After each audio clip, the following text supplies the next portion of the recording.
Every day in Texas, more than 3 million people care for loved ones, helping them live independently at their home and in their community. While family caregiving is a labor of love, it can also be emotionally, physically, and financially challenging. Well, thankfully, a new law called the CARE Act is now helping family caregivers across our state. Ann Ranson is a volunteer with AARP to tell us more about it. Good morning. Good morning, Alana. Let's hear more about the CARE Act. Well, it was recently passed in the Texas legislature. There's about 30 plus other states that have enacted it, and it's basically in response to the various needs of caregivers. As you mentioned, there's over 3 million caregivers in the state of Texas, and so most of us are going to be impacted in some way by it. And AARP recognized that need and helped work to get that legislation put through. Now, what would you say are some common sense solutions?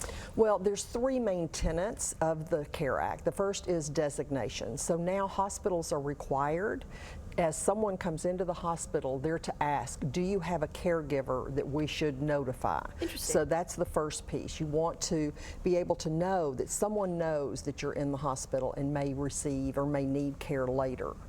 Then the second phase is on the notification. So when somebody is released from the hospital, whether that's to go home or to possibly rehab, it's that they notify that designated person so that they know, okay, something's coming up, I need to be prepared to step in and provide whatever care may be needed.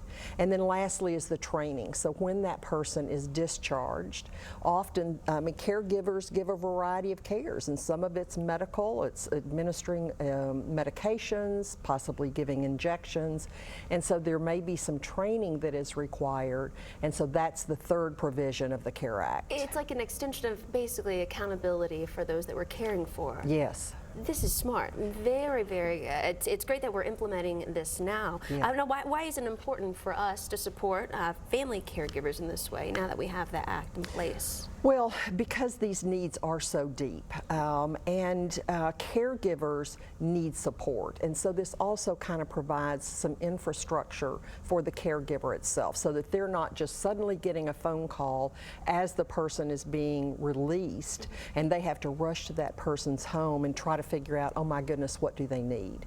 So it provides the support. Caregiving is emotional, it is stressful, and caregivers need as much assistance as they can get.